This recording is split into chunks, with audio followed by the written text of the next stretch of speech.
오늘의 묵상 한 장은 시편 36편입니다.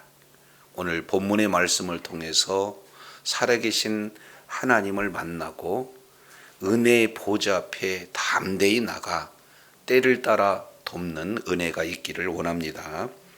시편 36편은 의인과 악인에 대해서 두 길에 대한 내용이 소개가 되고 있습니다.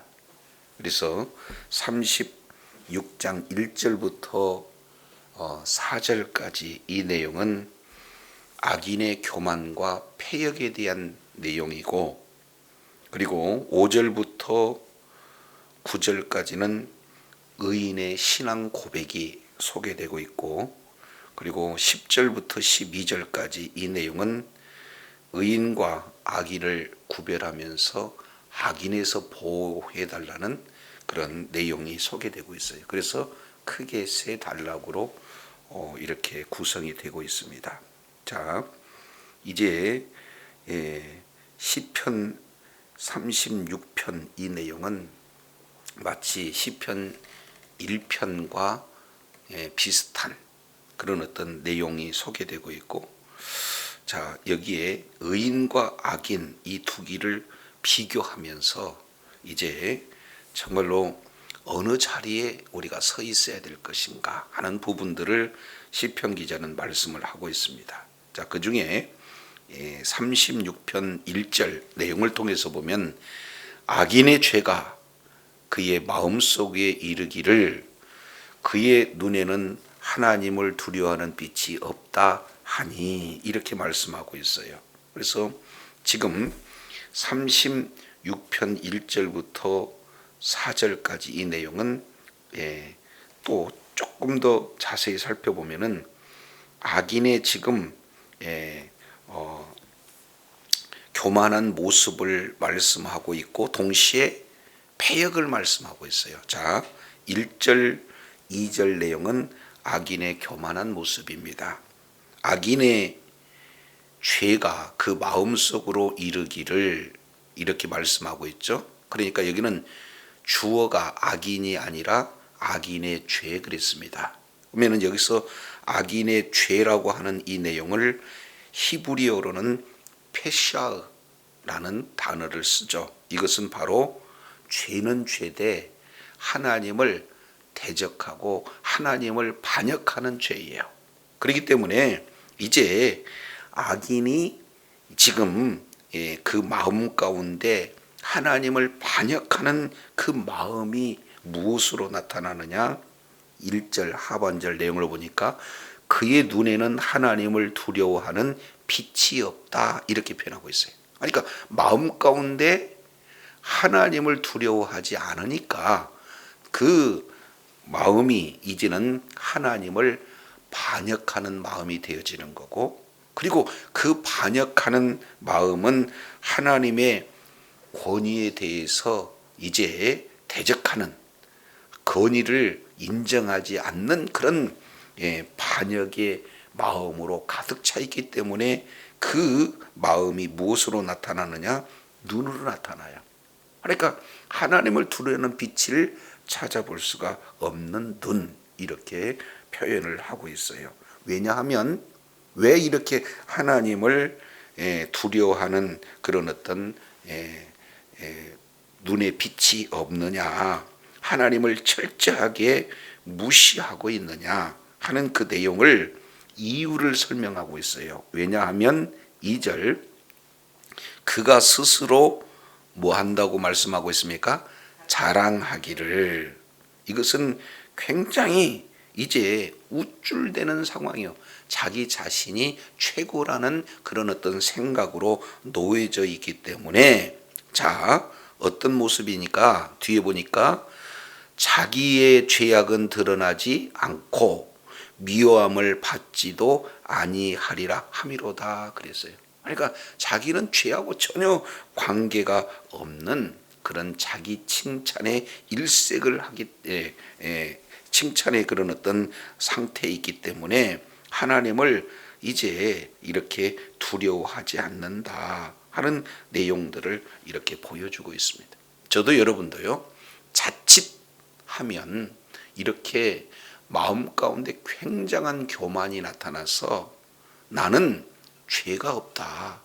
그리고 이제 죄가 없으니까 하나님인들 뭐 두려워할 수 있겠는가 하는 이런 아주 심각한 교만 상태, 하나님을 대적하는 상태, 좀 더 심각했다면 자기가 하나님 자리에 앉아 있는 어리석은 우를 범한다라는 것을 아주 선명하게 보여주고 있어요.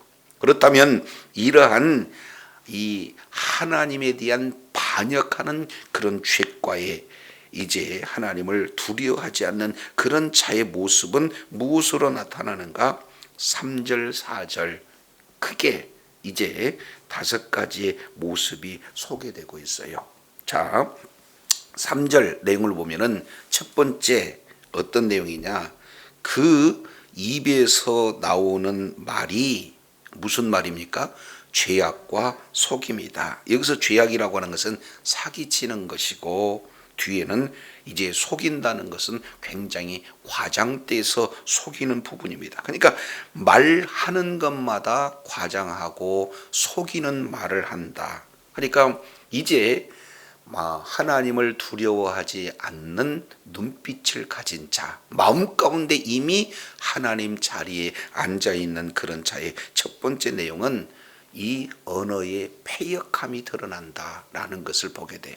말이 하나님을 계속해서 이제 반역하는 그런 어떤 내용이 되어집니다. 두 번째 3절 하반절에 보니까 그의 지혜와 선행을 그쳤도다 이렇게 표현하고 있죠. 이것은 행함 자체가 지혜와 선행 자체가 이렇게 그친 패역한 행동이 그대로 나타나는, 말뿐만 아니라 이미 행동도 이 악한 행동이 이루어지는 거예요. 세 번째 4절 상반절 보게 되니까 그는 그의 침상에서 뭐를 꾀한다는 겁니까?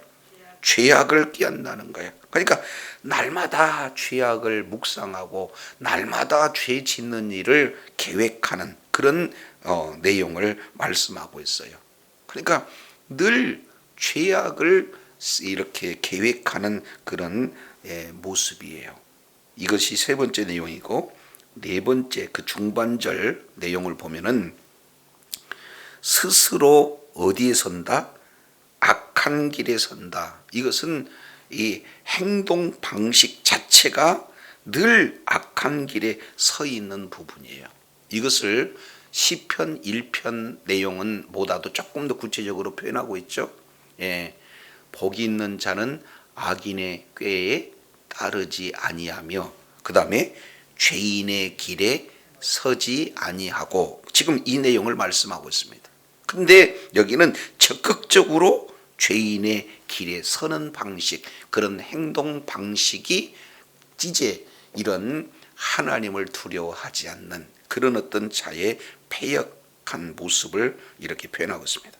다섯 번째 내용을 보면은 악을 뭐하지 않는다? 싫어하지 않는다. 그 사상 자체가 결국에는 악을 싫어하지 않는다는 것은 아예 악한 사상으로 가득 차여 있는 그런 어떤 모습이에요. 그래서 말도 행동도 모든 계획도 그리고 사상도 행동 방식 모든 자체가 하나님을 대적하는 그런 모습들을 이렇게 표현을 하고 있어요. 자, 그래서 이 악인들을 자리에 그 근원지는 가장 중심에 하나님을 두려워하지 않는 그런 어떤 모습, 또 조금 더 적극적으로 본다면 하나님께 적극적으로 하나님의 권위를 도전하는 그런 반역의 모습이 바로 악인들의 특징이다. 이것을 보여줍니다.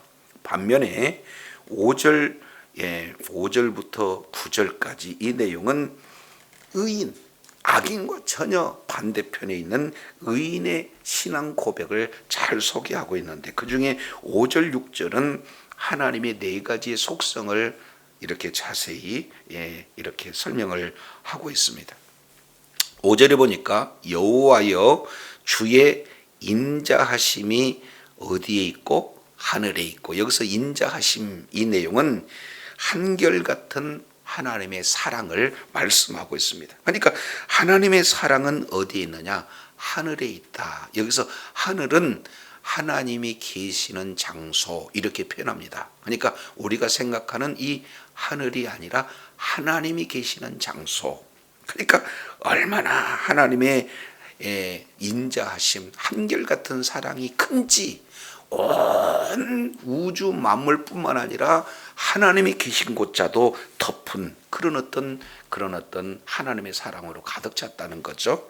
자, 그리고 5절 하반절 내용을 보니까 주의 진실하심이 여기는 공중은 새가 날고 있는 그런 공중을 말하고 있어요.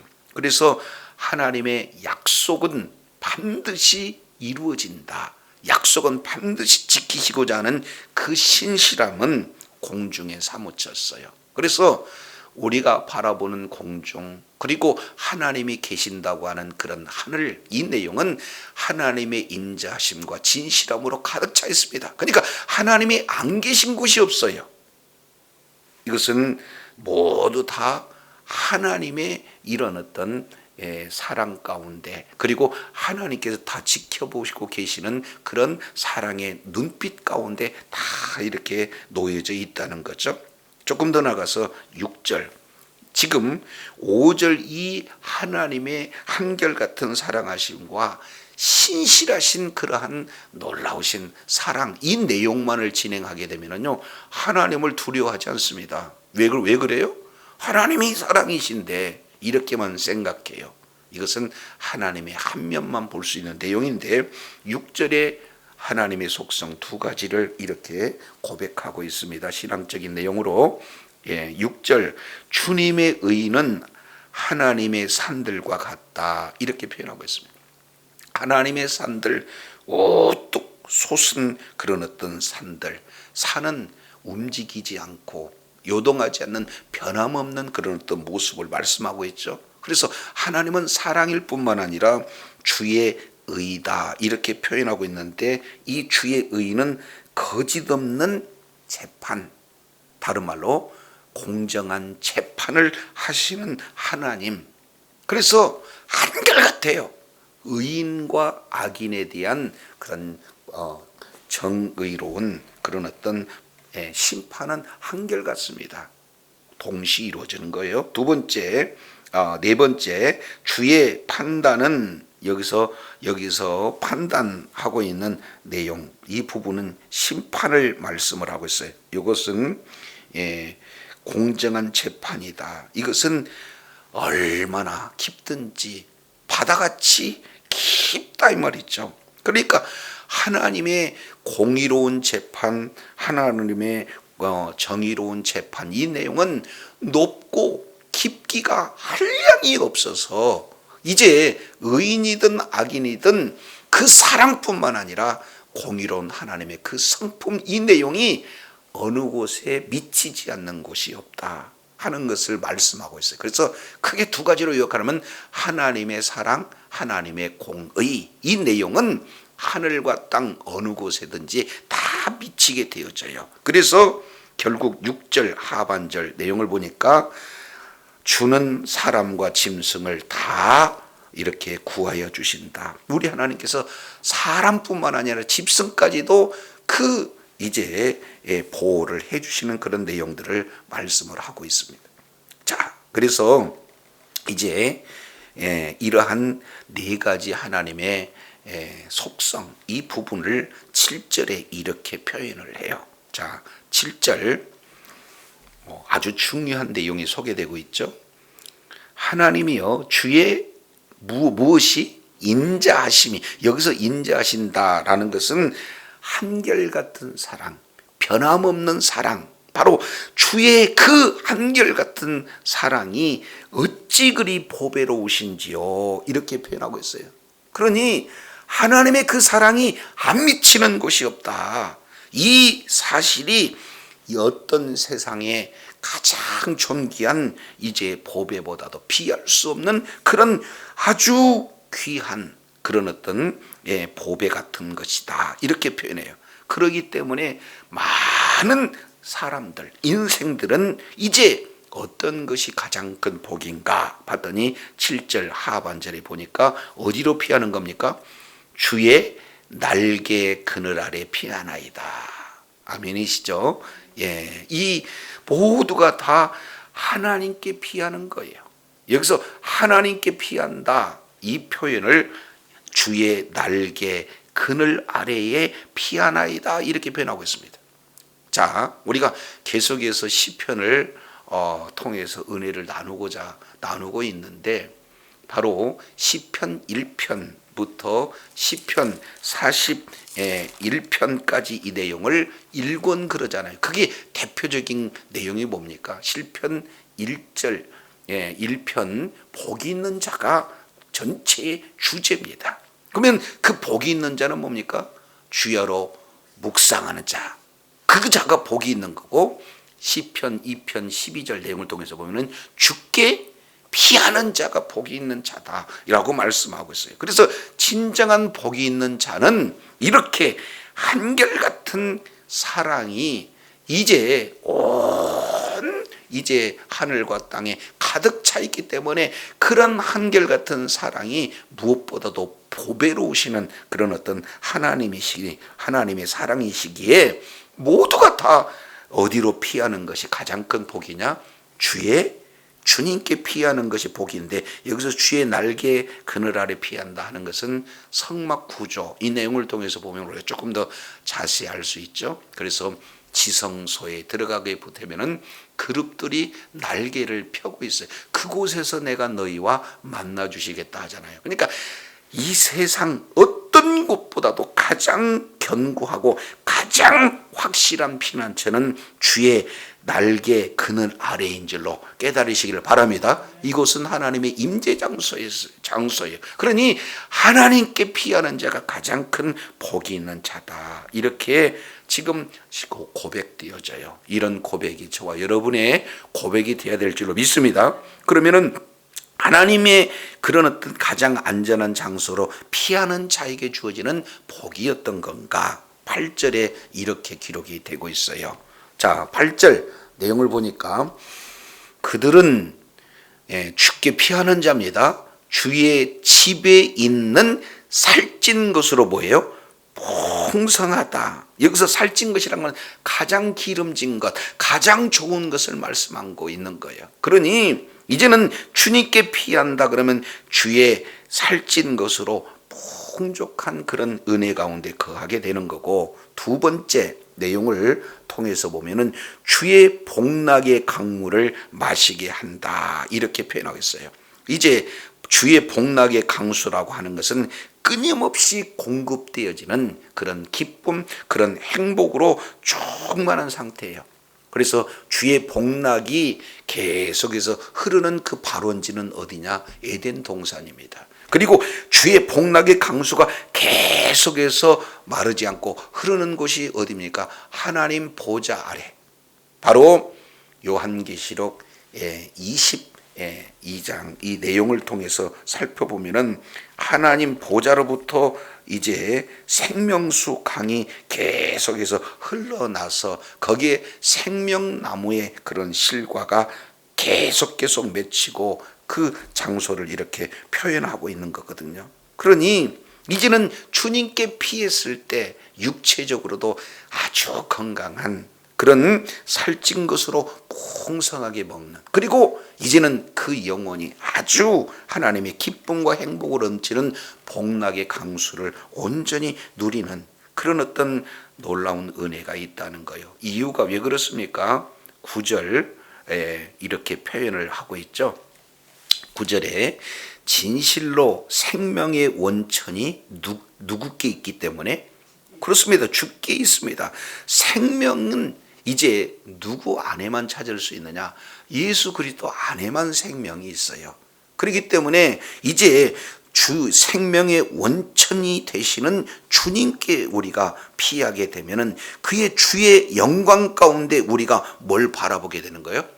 주님의 빛을, 주님의 그러한 빛을 우리가 보게 되는 겁니다. 빛은 요한복음 1장 이제 1절부터 3절까지 내용을 통해서 살펴보면 말씀 안에 빛이 있으니 그 빛은 곧 사람들이 보기에 뭡니까? 생명이요 빛이다, 이렇게 말씀을 하고 있잖아요. 그러니 이제 의인과 악인, 이 내용을 어떻게 지금 표현하고 있습니까? 자, 이제 9절, 우리는 주님의 그 빛 가운데 있는 그 빛을 바라본다 하는 것은 그 말씀 안에 있는 빛을 바라보는 거고, 말씀 안에 누구를 만나게 되어지는 겁니까? 우리 주님, 빛 대신 주님을 바라보는 거예요. 그러니까 앉아든 일어서든 모든 삶의 현장 속에서 주님께 이 그 빛 대신 주님을 바라볼 때에 그 주님이 어떤 분인가, 그분의 속성을 알고 주님께 피했을 때 이런 어마어마한 은혜의 그런 어떤 분복을 누리게 된다는 거예요. 반면 1절 내용을 통해서 보니까 그 눈은 뭘 바라보는 거예요? 하나님을 대적하는 마음으로 바라보는 그런 어떤 내용이고, 결국에는 자세히 더 살펴보니까 하나님께서 이제 앉아 계셔야 할 그 보좌를 묵상하는 것이 아니라 자기 자신이 하나님 보좌에 올라서는 어리석인 우를 범한다는 거죠.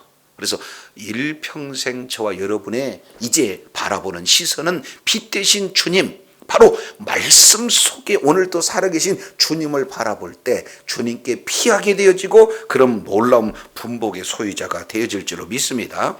이제 10절부터 12절까지 이 내용은, 자, 1절에서 4절까지 악인에 대한 그런 교만함과 패역함을 바라봤어요. 그리고 5절부터 9절까지 의인에 대한 신앙의 고백을 살펴봤어요. 그러면 우리는 어떤 장소에 있어야 될 것인가 하는 그 구체적인 비교, 구분, 이 내용을 통해서 하나님, 나는 악인의 자리에 있지 않고 의인의 자리에 있게 해주세요 하는 간절한 고백이 지금 이제 10절, 12절까지 이렇게 기록되고 있습니다. 자, 10절 보겠습니다.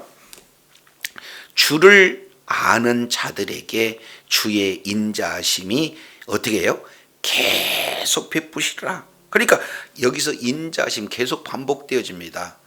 변함없는 그 하나님의 사랑이 끊임없이 계속 되어지기를 원합니다, 이렇게 말씀하고 있어요.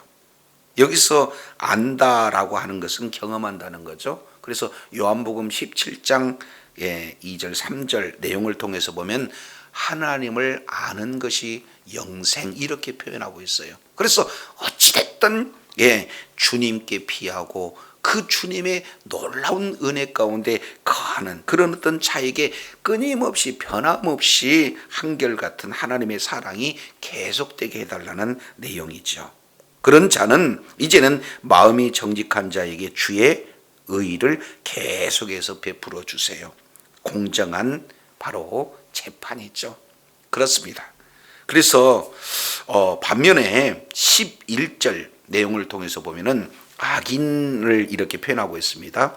교만한 자의 발이 내게 이르지 못하게 하시며, 교만한 자는 어떻게든지 이제는 주님께 피하고자 하는, 어떻게든지 주님의 영광의 빛을 이렇게 바라보고자 하는 자를 한결같이 발로 짓밟기를 원한다는 거죠. 그런데 그런 짓밟는 발에서 우리 하나님께 간절히 구하고 있는 내용은 그 발이 이르지 못하게 해달라고 간구하고 있어요. 그리고 악인들의 손은 나를 뭐한다? 쫓아내지 못하게 해달라고 지금 기도하고 있는 거예요. 그래서 발로 짓밟고 손으로 밀치고 손으로 때리고 손으로 위협하고 이런 어떤 모습이 전혀 이제 적용되지 못하게 해달라고 기도하는 거예요. 그렇게 하기 위해서는 어떤 상태가 되어야 되는 건가? 12절입니다. 악을 행하는 자들이 거기서 뭐 했다? 넘어졌다. 그러면 여기서 넘어졌다 하는 내용은 누가 넘어뜨리는 건가요? 하나님께서 넘어뜨리는 거예요. 자, 그래서 넘어뜨린다 그러면은 하나님은 손은 없지만 하나님의 손으로 밀어서 넘어뜨리는 내용이 되어지는 거고, 또 엎드려진 그 자를 다시 일어나지 못하도록 하나님은 이제 어떻게 되는 거예요? 발로 지속적으로 받고 있는 거예요. 그래서 악인의 자리는 하나님의 이제 그런 심판이 놓여져 있는 그런 영원한 형벌 가운데 다시는 일어설 수 없는 그런 영원한 형벌 가운데 이제 있는 자리지만, 의인의 자리는 어땠습니까? 이제 하나님께서 악인을 이제 미치지 못하도록 보호해 주시는 그런 자리예요. 왜 그렇습니까? 주님께 피했기 때문에. 그래서 계속해서 살찐 것으로 풍족하고 그리고 복락의 강수를 마시면서 주님의 원천, 생명의 원천이 되시는 그런 주님을 날마다 피없는 그런 어떤 자리였기 때문에 이런 놀라운 분복의 소유자가 되어진다는 거죠. 그래서 오늘 의인과 악인을 이렇게 정확하게 묘사하고 내가 있어야 할 자리가 과연 어떤 자리인가, 하나님 끝까지 주의 빛을 바라보고 주님께 피하는 그런 자리에 있음으로 말미암아 하나님의 놀라운 은혜 가운데 거하게 해달라는 이런 시편 기자의 고백이 저와 여러분이 고백이 되어야 될 줄로 믿습니다.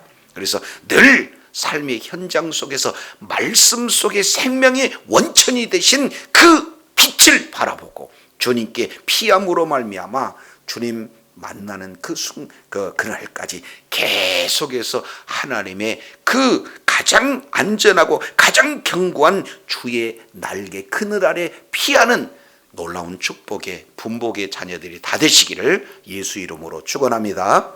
기도하겠습니다. 하나님 아버지, 오늘도 다윗은 의인의 교만함과 그 패역함의 실상을 적나라하게 보여주면서 이제는 말도 행동도 모든 사상도 그리고 계획하는 것뿐만 아니라 이제는 모든 행동의 그런 어떤 규정 자체가 너무 패역한 그런 악인의 모습과 반면 하나님의 그 변함없는 신실하신 그런 사랑과 또 정의와 공의의 그런 어떤 심판, 하나님의 그 속성을 바로 아는 자는 정말로 하나님의 그 사랑이 얼마나 이 세상에 어떠한 것과 비교할 수 없는 보배로운 그런 내용임을 이제 고백하고, 가장 안전한 곳은 바로 주의 날개 안으로 피할 때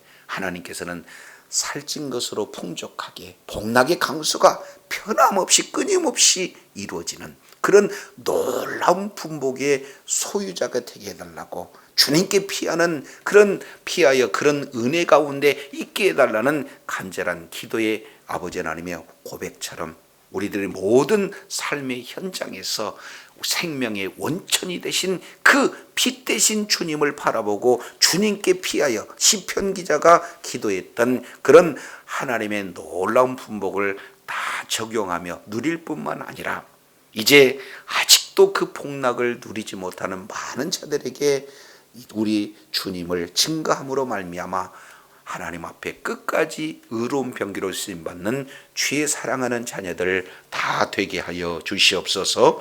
우리 구주 예수님 이름으로 기도드립니다. 아멘.